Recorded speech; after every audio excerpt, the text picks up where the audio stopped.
You're listening to the Doctor Is In podcast. This is the show where you get the best tips, tricks, and nutritional hacks to help you and your family get healthier. You'll also hear what works and what doesn't work so you don't have to waste your time and money. All right, let's get started. Hello, I'm Dr. Martin Jr. And I'm Dr. Martin Sr. And this is the Doctor Is In podcast, and this is episode 149. Now, today we want to talk about IBS. Now, you and I are working on a kind of an on-demand training. What we're doing, and we're excited with it, is we get a lot of the same type of issues, and everybody's different, how they get those issues. Everybody's different, but we do deal a lot with like hormonal stuff, for example, a lot of digestive issues. And one of the problems that we see a lot, or we get a lot of questions, is on IBS. So what we're doing is we're creating these on-demand trainings. Basically, you'll be able to go to our website, watch a training video, in a sense, for lack of a better word, a training video that will basically outline exactly what's going on and how we in our clinic treat it, right? So you'll be able to watch this from home. And we're going to tackle some of the bigger things. We got one coming out on thyroid. We got one coming out on brain and a whole bunch of stuff like that. So we're just in the process of finishing up the one for IBS. And we thought we would kind of give a little bit of, a highlight just for the listeners on IBS and just talk a little bit about it, because IBS is extremely common and it's extremely frustrating because, first of all, I'm coming at this from a personal history. All right. Because back when I was in college, I started running into all these digestive issues. And like most people, they couldn't figure out what was going on. Right. I had every test done. I was down in the States. I was every test. They ran every test on me. I was getting a ton of real bowel pain, just really sore. It'd come and go. But when it came, I looked pale. I didn't feel good.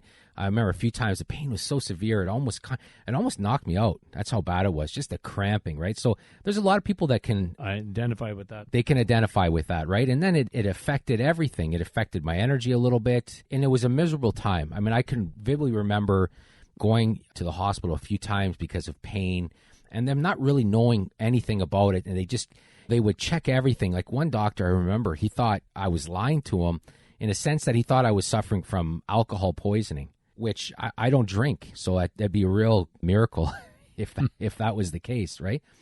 But it was a frustrating experience, and I had a barium swallow.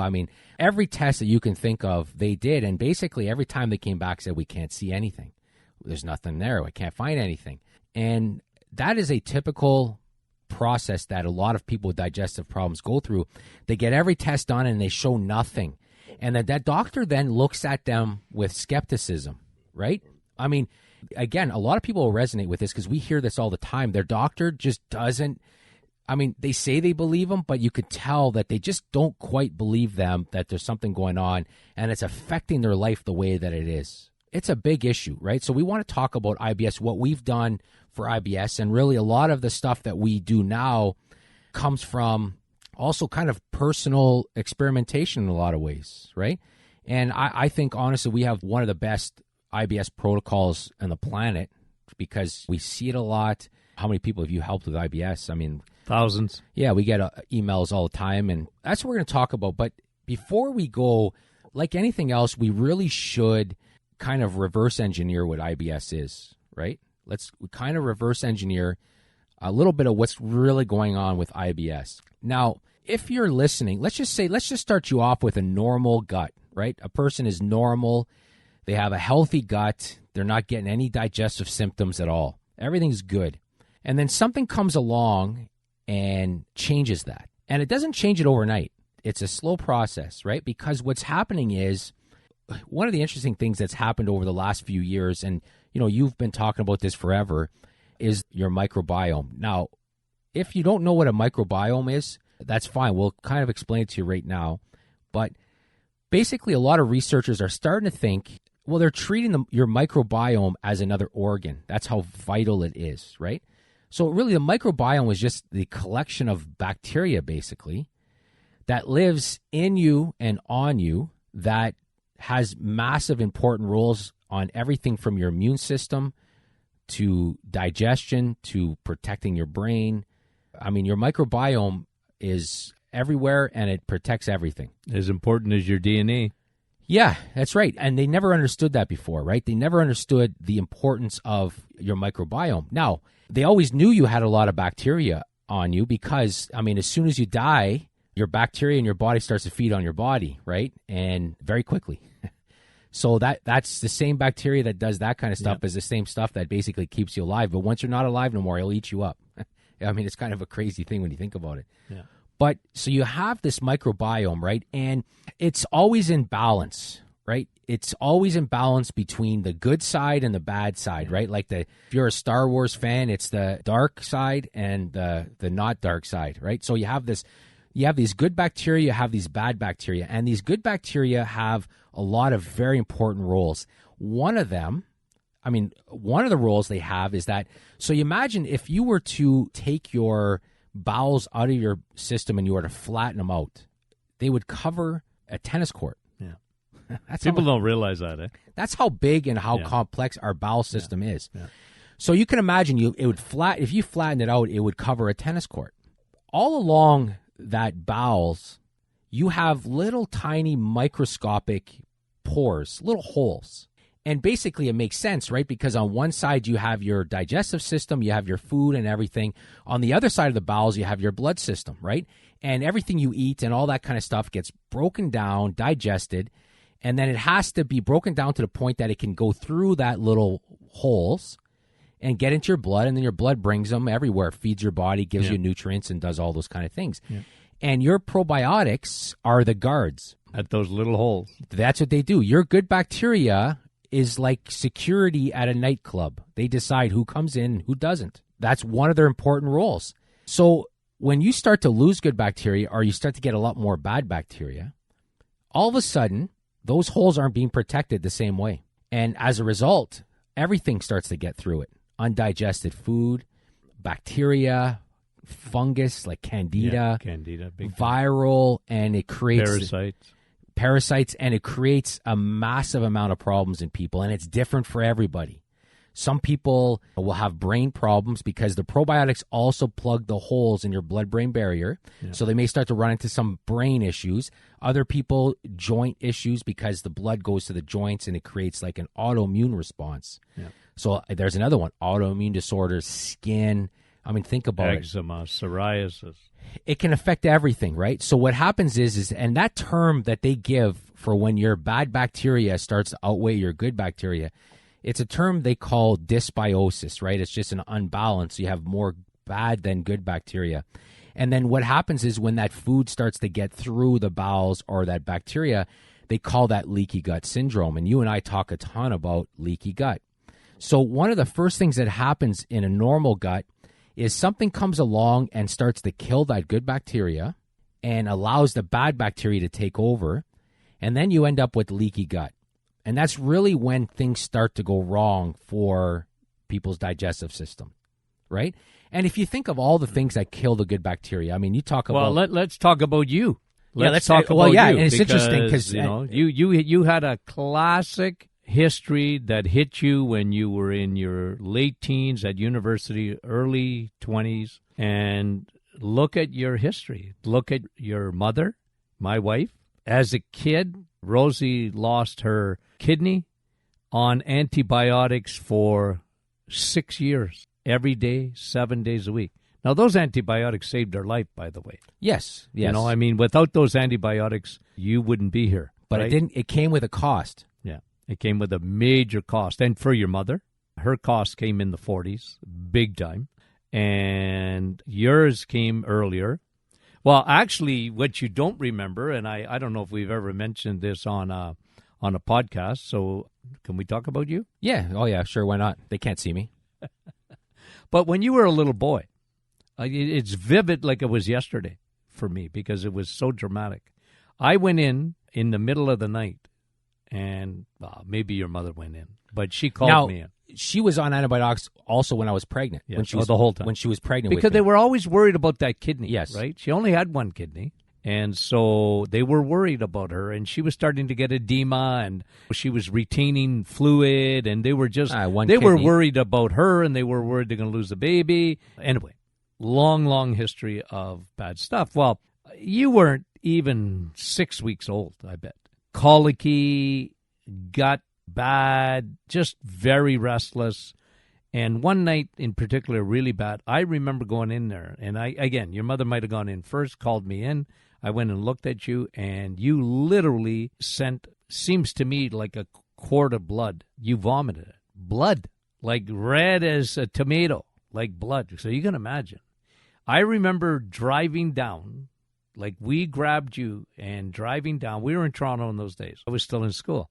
And we drove down the Don Valley, not the Don Valley parking lot, because it wasn't Don Valley, but it was the Don Valley Road on the way to the hospital in which you were born, by the way.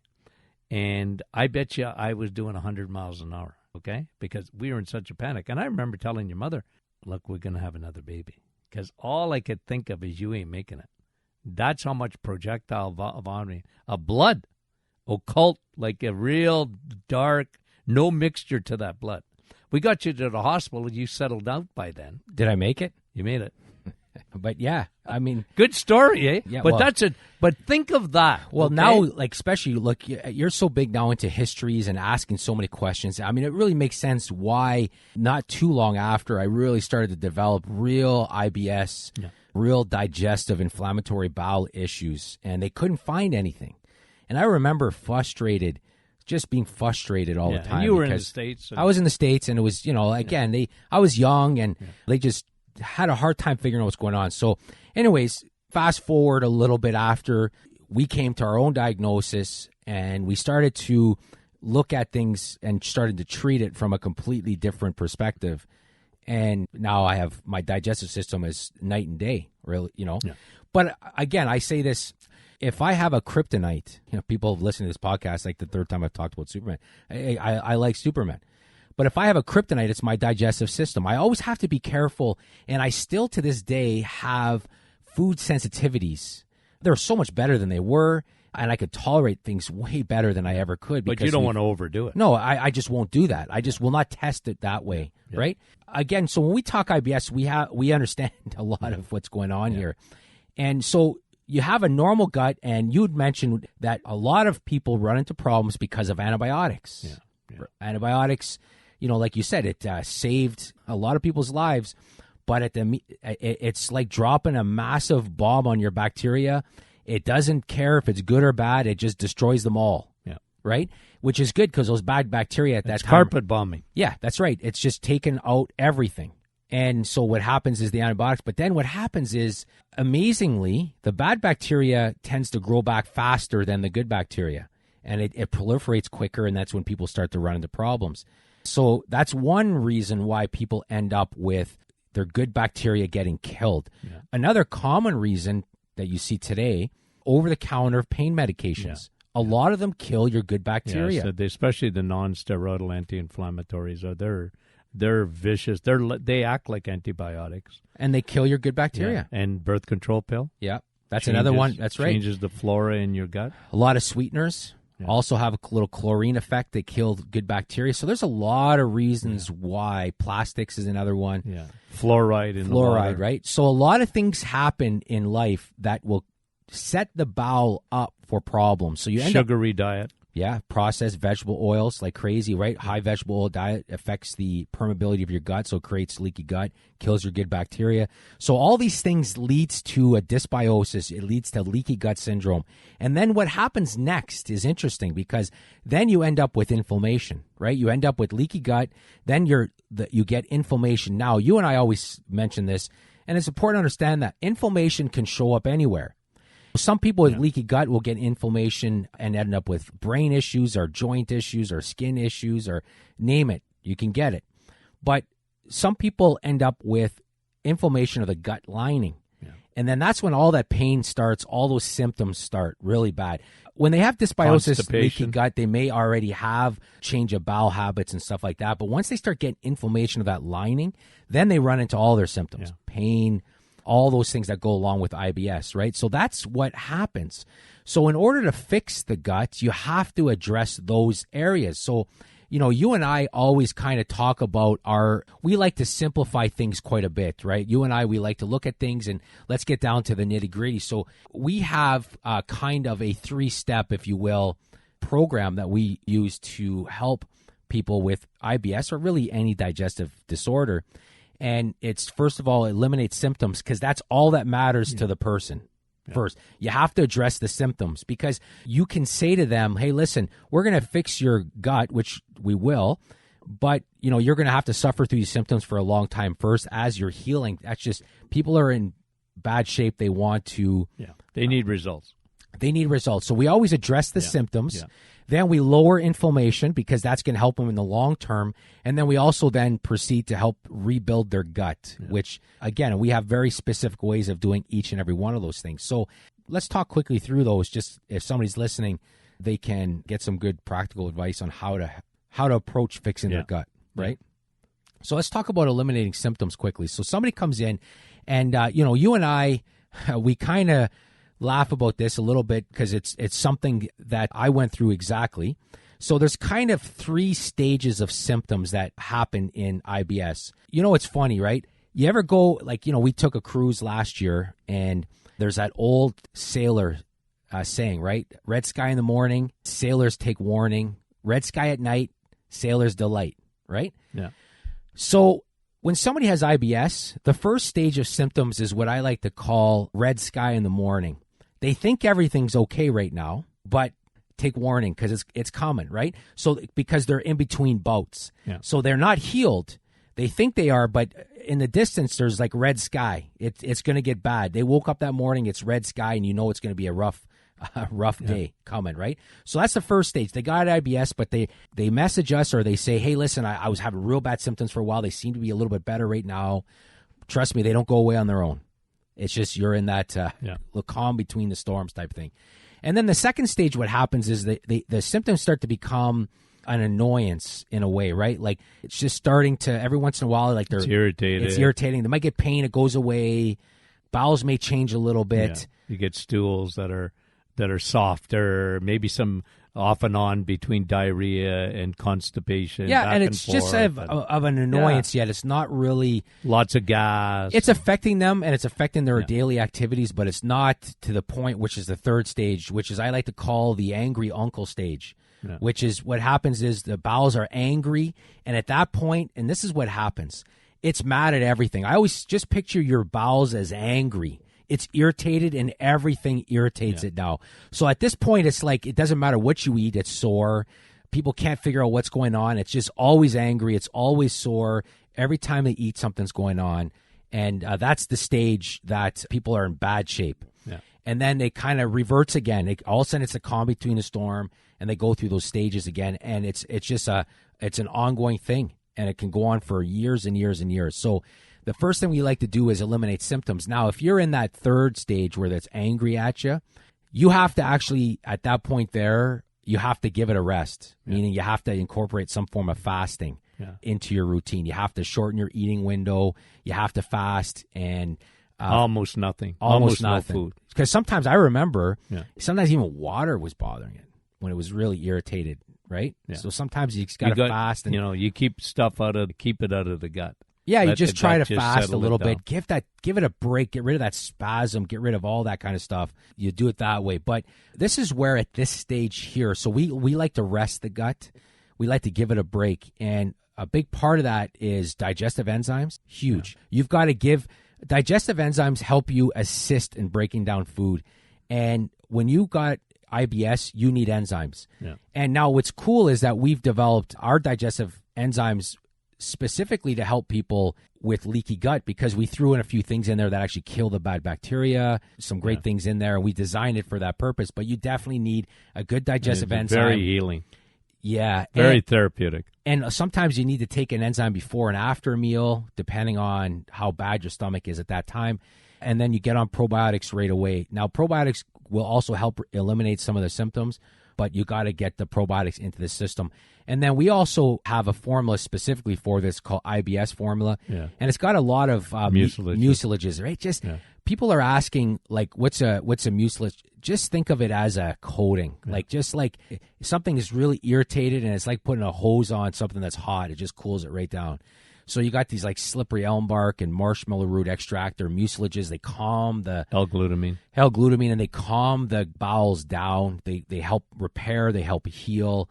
But they're very good for symptoms, right? So you incorporate some fasting, some enzymes. You incorporate the IBS formula or some of those things that in there, and that helps you with that first stage. Then you want to reduce inflammation. So at this point, you have to also identify if you have a food allergy, right? And we have some great episodes on food allergy if you want to go back and listen, because most people with IBS have what we call delayed hypersensitivity. So they eat a food today and it bothers them hours from now or days from now. So it's very hard to pinpoint. Yeah. But there are some common denominators out there for people with IBS. Dairy is a big one. Eggs are a big one as well. And gluten, but more gluten, the carbohydrate. More the high carb diet. The high carb, and you just... high processed. Yeah. And for a lot of people, this is where we get controversial, but it's not really, because it's been highly overrated. Fiber, too much fiber. So if you got IBS, and this is another thing, you'll find out the hard way. The more fiber, if you get too much fiber, your stomach's a mess, right? That's just the reality. You can't break it down. No, so people are like, oh, just go eat a ton of fiber. It's like, no, dude. Well, you can, but you're going to go into that angry uncle stage pretty quickly. So that's... Yeah, and that's why even some of the lectins that are found in legumes, exactly, mostly legumes and stuff like that. Sometimes you got to watch, like even the cruciferous vegetables can really irritate the bowel. I get people to be very, very careful with that, right? Well, they have to simplify their diet in a lot of ways, right? They have to really simplify their diet. I always say you got to rope it in. Yeah. Like rope it in. Like you're just not, I'm used to variety, doc. Yeah, but not if you have IBS. Like just really in the first stage, we're trying to fix it. Like we need symptom control. You really got to rope in your food. Yeah. Like just figure out, okay, I'm all right with this. I can do this, but I don't do well with this. And you got to figure yourself out. Look for antigens. Look for things that come in and bother your gut. And, I found out I can't eat that. Hello? Yeah, stop eating it. And then another big thing about lowering inflammation is actually lowering cortisol, because cortisol will destroy your gut, will destroy it. So, that's a big one, which is why, we started using a lot of times now our cortisol control with people with IBS, because it really helps, again, to just lower the cortisol. But then it just, again, stress will kill your gut, just kills it. All right, so that's lowering inflammation. Then you rebuild the gut, and we do that, of course, with probiotics. Probiotics are a great way to rebuild the gut. L-glutamine is a great way to rebuild the gut. Bone broth. You see, bone broth is very good. Yeah. We just find it to be very effective. Very easy on the gut, full of L-glutamine. It just soothes the gut. You can usually we often send people home in the first stage and say, look, all we want you to have is bone broth. Yeah, just kind of, and just see, again, like anything else, how you tolerate it, right? Because one thing is when your gut's irritated, it will let you know. Mm-hmm.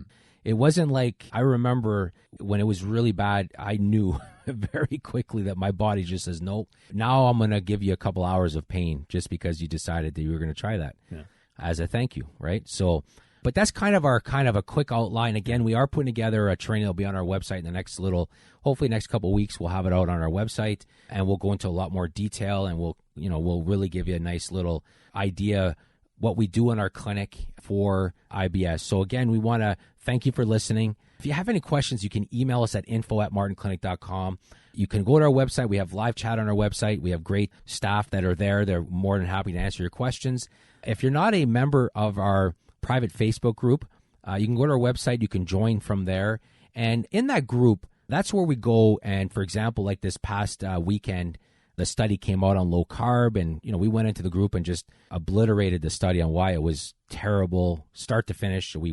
So we go through, we address things very quickly in our group, and people ask us a ton of questions. We got a great community in there. It's so much fun. Mm-hmm. The questions are great. So you could do that every Thursday morning. You do a Facebook Live. Yep. So every Thursday morning you can go there, ask you questions, and you'll be more than happy to answer them. So there's a lot of ways to connect. And lastly, if you're not a newsletter subscriber, you're missing out on all this information that we put out there a few times a week. So you can go, again, martinclinic.com and sign up for our newsletters. And that's everything. So, again, thank you for listening, and have a great day.